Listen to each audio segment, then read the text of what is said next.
देखो पिछली क्लासों में हमने क्या देखा था कि श्रेणी क्रम और समांतर क्रम का संयोजन देख लिया था। ठीक है, एक बार हम लोग क्या करते हैं, इसको एक बार रिवाइज कर लेते हैं। इसके बाद क्या करेंगे हम लोग पढ़ेंगे ऊर्जा और शक्ति। ठीक है, विद्युत ऊर्जा और शक्ति, इसके बाद ही आगे की क्लासें खत्म होंगी। आर इक्विवेलेंट किसके लिए? श्रेणी क्रम के लिए। क्या फार्मूला बना था? R1 plus R2 plus R3 ऐसे करके क्या करना था, प्लस Rn तक ले जाना था। और मैंने दूसरा क्वेश्चन ये बताया था कि अगर सभी प्रतिरोध क्या हों, समान हों, श्रेणी क्रम में जुड़े हों, तो R इक्विवेलेंट कितना आ रहा था? N into R। ये दो फार्मूले हैं।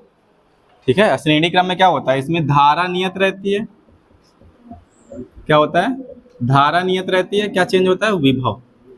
बस इतना आपको आ गया तो मान लो पूरा श्रेणी क्रम खत्म तुम्हारा। इसके बाद क्या पढ़ाए थे? समांतर क्रम। समांतर क्रम, इसमें क्या हो रहा था? इसमें तुम्हारा विभव नियत था। क्या था? विभव नियत था। धारा क्या होती है इसमें? बदलती है।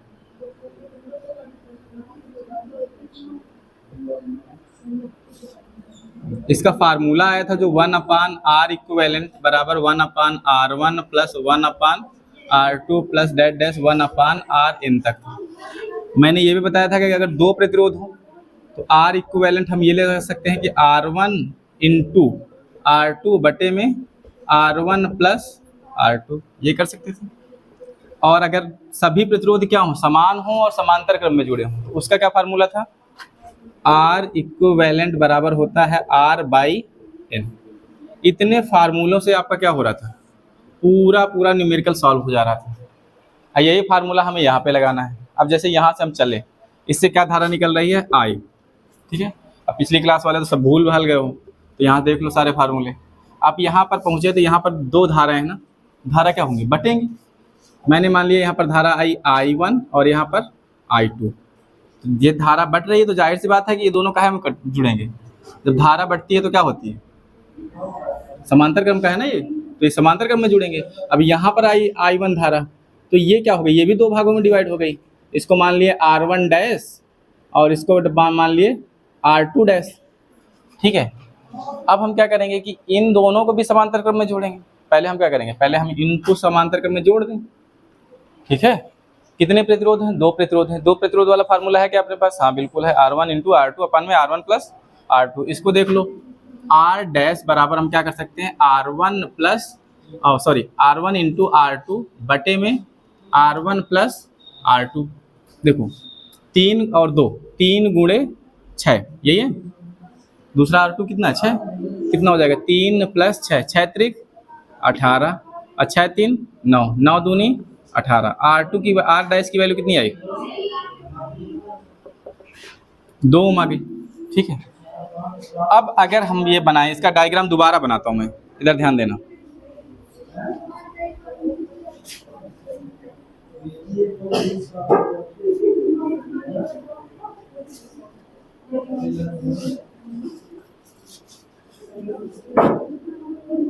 यहाँ पर भी 2 ओम है, यहाँ पर भी कितना है? 2 ओम, और इसके पास भी कितना है? 2 ओम। यहाँ से धारा जो गई थी, जो I1 डैश और I2 डैश गई थी, वो जब बाद के आएंगी तो यहाँ पर कितना पहुँचेंगी? I1। देखो एक बात समझ लेना, किसी भी परिपथ में जितनी धारा जाती हो, घूम घमा के लास्ट में कितना आती है? उतनी ही सेल को वापस देती है। ठीक है, जितनी धारा जाती है उतनी क्या होती है? वापस आती है। तो अब यहाँ पर धारा कौन सी जा रही है? I1, और यहाँ पर I2। टोटल धारा कितना है? I। विभव कितना है? V बराबर 60। मैंने क्या बताया था कि ऐसी कंडीशन हो जिसमें कि तुम्हारे दोनों प्रतिरोध क्या हो? समान हो, और किस में हो? समांतर क्रम में हो। तो हम कौन सा फार्मूला यूज कर लेते हैं? ये वाला। क्या हो जाएगा? R इक्विवेलेंट बराबर R/N। R कितना है? 2 लिख दो। N की वैल्यू कितनी है? 1 2 2 है, 2 1 2, तो कितना आएगा यहाँ पास? 1 ओम। समझ में है? ठीक है, अब फाइनल डायग्राम इसका देखो।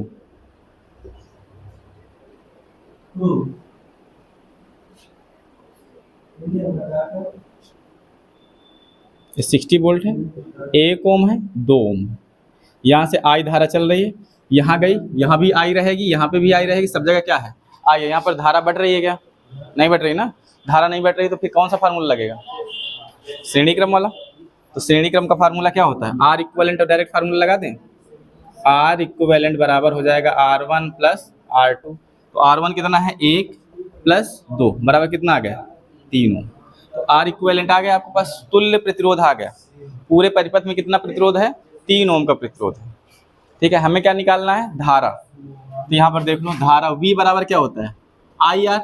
आई बराबर क्या हो जाएगा? V बटे में आर। V कितना है? 60। आर कितना है? 3। काटो कितना आएगा? 20 नहीं 60 होता है, तो कितना आएगा? 20 एम्पियर की धारा पूरे परिपथ में क्या हो रही है? प्रवाहित हो रही है। तो ये पिछली क्लास में हम लोगों ने पढ़ा रखे हैं सारा कुछ, ठीक है। उसको एक बार तुम लोग रिवाइज कर लो, नहीं तो आगे की चीज़ें समझ में नहीं आएंगी। देखो इस क्वेश्चन में, देखो ये हाई स्कूल में क्वेश्चन आया हुआ है। इसमें क्या पूछा गया है? आपको ये परिपथ दे दिया गया। पहला पूछा गया है ए बी के मध्य क्या है? तुल्य प्रतिरोध निकालिए। दूसरा बोला गया है परिपथ में प्रवाहित धारा, कुल धारा निकालनी है कि आई की वैल्यू कितनी है। फिर ए व बी के मध्य क्या निकालना है? विभवांतर निकालना है। और चौथा लास्ट क्वेश्चन दे रखा है 3 ओम के प्रतिरोध के सिरों के बीच विभवांतर निकालना है। फाइनली हमें क्या करना है? पहले इसको सॉल्व करना है, ठीक है। यहाँ पर से अगर धारा जाएगी आई, तो ये क्या होगा? 2 भागों में बटेगी, I1 में और I2 में। धारा बढ़ रही है तो क्या होगा? समांतर क्रम में कि श्रेणी क्रम में? समांतर क्रम में। लेकिन हमें एक चीज़ और देखना है, यहाँ पर आई धारा जाएगी, यही धारा आगे जाएगी I1 I1 I1, क्योंकि यहाँ तो बट नहीं रही है, तो यहाँ तक क्या जाएगा? I1 जाएगा। तो I1 धारा जो जा रही है, ध्यान देना, तो इस पूरे परिपथ में क्या हो रहा है? एक ही धारा जा रही है ना, ऊपर वाले में। तो ऊपर वाले में देखेंगे तो यहाँ धारा नहीं बदल रही, तो ये दोनों काहे हम जुड़ेंगे?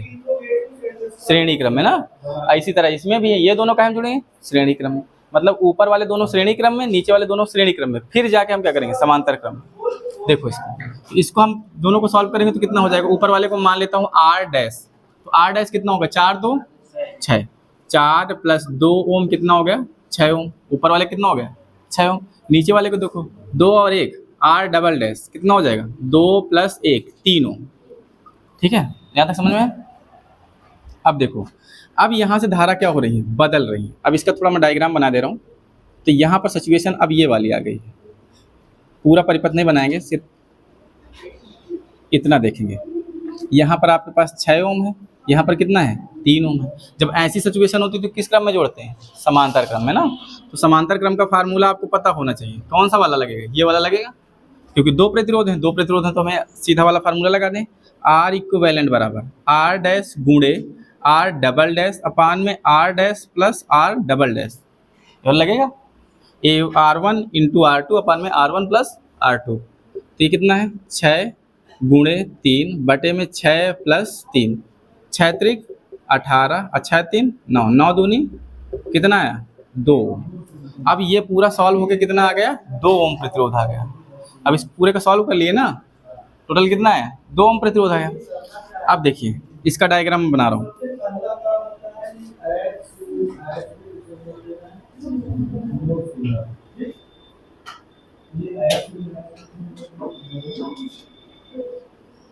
ये कितना है तुम्हारा?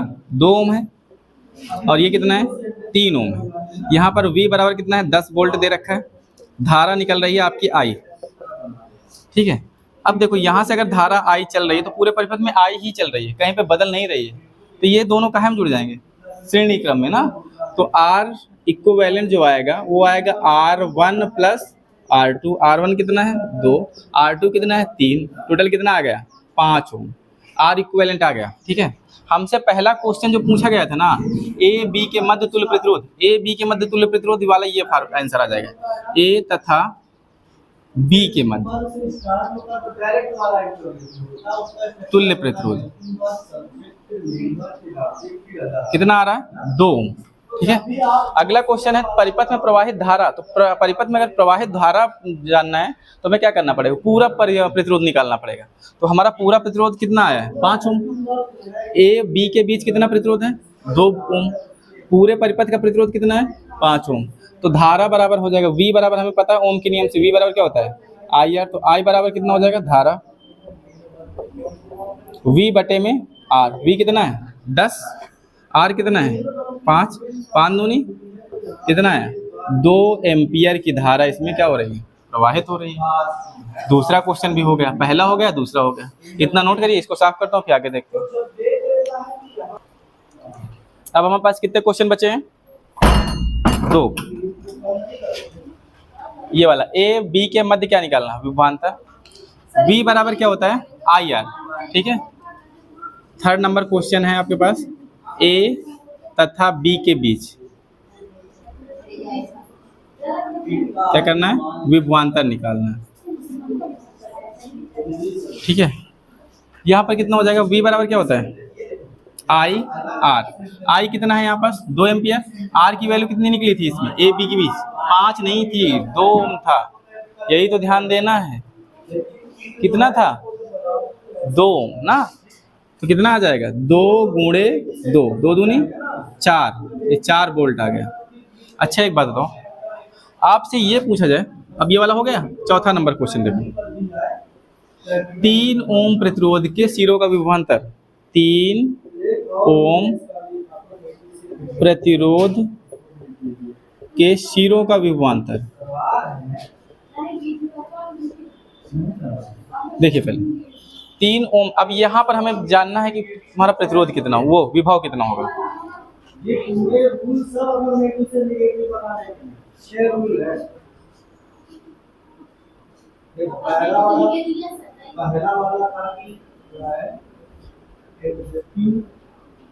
यहाँ कितना था 2। अब एक बात समझना, जब धारा नहीं बढ़ती है, क्या धारा चल रही है आई बराबर 2 एम्पियर, धारा ये चलेगी 2 पूरे में नाचेगी। अगर धारा नहीं बदलती है, सिर्फ क्या बदलता है, विभव बदलता है। इसमें क्या होती है, धारा नियत रहती है, विभव क्या होता है श्रेणी क्रम में विभव बदलता है ना। तो यहाँ पर विभव अलग होगा, यहाँ पर विभव क्या होगा अलग होगा। इसमें कितना है V1, ये कितना है V2। देखो इसके 2 तरीके हैं निकालने के, एक तो ये है V नेट बराबर V1 प्लस V2, ये होगा कुल विभव में से जो विभव हो उसको घटा दो। नेट विभव कितना है 10 वोल्ट, V1 कितना निकालो आप 4 वोल्ट प्लस V2, तो V2 बराबर कितना हो जाएगा 10 माइनस 4 मतलब कि 6 वोल्ट आएगा, ठीक है। एक तो ये है हो गया आपका, इस तरह सॉल्व कर सकते हो। या तो V बराबर होता है आई आर, आई कितना है 2 एम्पियर, आर कितना है 3 ओम, तो 3 दूना 6 वोल्ट। आपको जो सही लगे उससे कर दो, दोनों से कर सकते हो, ठीक है। देखो जब सेलों का संयोजन आ जाए, सेलों की बात हो, तो सेल का क्या होता है, एक आंतरिक प्रतिरोध होता है। आंतरिक प्रतिरोध क्लास 12 में पढ़ोगे जाके, उसका हम डायरेक्ट फार्मूला जान लेते हैं, जिससे क्या होगा कि तुम्हें क्वेश्चन सॉल्व हो जाएंगे। जब इंटर में जाओगे तो चीज़ें मतलब बिल्कुल डिटेल में पढ़ाई जाएंगी। इसका फार्मूला होता है V = E minus I into R, ठीक है। आर क्या है, आर इक्विवेलेंट रहता है, ये किसके लिए, श्रेणी क्रम के लिए, याद रखना श्रेणी क्रम, जब सेल काय में संयोजन हो श्रेणी क्रम। देखो आपको यही फार्मूला, ज़्यादा डिटेल में मत जाओ, बस इतना से देखो, ये माइनस में इधर आओगे तो कायम हो जाएगा V माइनस आई आर बराबर E, ठीक है। V बराबर क्या होता है आई आर, तो यहाँ पर हो जाएगा I R into minus I into R upon में E। तो यहाँ से I कॉमन करोगे तो क्या हो जाएगा, capital R minus small r बराबर हो जाएगा E। तो I बराबर क्या हो जाएगा E बटे में capital R minus small r, ये सॉरी माइनस है तो इधर प्लस में आएगा, प्लस प्लस प्लस। ये बात समझ में आई, ठीक है। अब यहाँ पर क्या है, E है तुम्हारा सेल का विभव,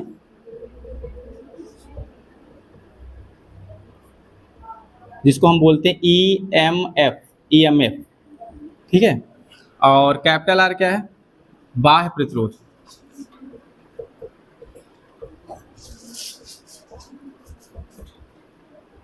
स्मॉल क्या है, सेल का प्रतिरोध।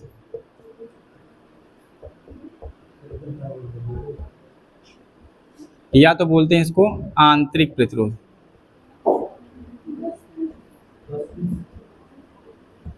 ठीक है। ये बात समझ में आई, हर चीज़ क्लियर हो गई। अब यहाँ पर देखिए आप, अब हमारे पास ये सॉल्व करना सिखा चुका हूँ, सिखाया हूँ, ठीक है।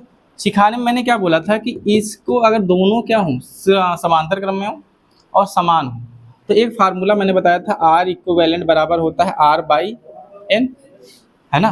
देखो सॉल्व करने की इसकी 1000 विधियां हैं कि 1/6 1/6 2 बार करो, लेकिन हम लोग उसको पढ़ चुके हैं, तो उसको अप्लाई करना सीख लें ताकि हमारा क्वेश्चन आसानी से क्या हो जाए, सॉल्व हो जाए। आर की वैल्यू कितनी है 6, एन की वैल्यू कितना है 1 2, तो 2 त्याई 6 कितना है 3 ओम। ये कब अप्लाई कर सकते हैं, जब यहाँ भी 6 हो यहाँ भी 6 हो, चाहे जितने 6 लगे हों, तो ये वाला फार्मूला लगा दो। अगर ये बदल जाएंगे तो फिर ये फार्मूला नहीं लगेगा, ठीक है, ये बात समझ रहे हो। अगर हम वो वाला फार्मूला लगाएंगे R1 इंटू R2 अपान में R1 प्लस R2, उसमें भी यही आंसर आ जाएगा, ठीक है। तो कोई सा भी लगाइए, आप पहले कॉन्सेप्ट देख लीजिए कि अगर समान है तो हमारा यह आसान तरीका है, ठीक है। अगर विपरीत है, दो प्रतिरोध है, तो R1 इंटू R2 अपान में R1 प्लस R2 वो लगा दीजिए। अगर क्या हो जाए, दो से अधिक है तो 1 upon R is equal to 1 upon R1 plus 1 upon R2 plus 1 upon R3 करके जोड़ दीजिए। तो ये टोटल का प्रतिरोध कितना हो गया, कैपिटल R की वैल्यू कितनी आ गई 3 ओम। अब यहाँ पर ये वाले फार्मूले में रख दो, ठीक है। अब ये वाले फार्मूले में रखोगे तो I बराबर कितना हो जाएगा, E बटे में capital R plus small r। हमें क्या चाहिए, स्मॉल r चाहिए, आंतरिक प्रतिरोध उसने पूछा है, तो I, ठीक है, ब्रैकेट में लिखेंगे capital R plus small r बराबर E। I कितना है 0.5, कैपिटल R कितना है 3, प्लस स्मॉल r हमें नहीं पता, E कितना है 2 वोल्ट।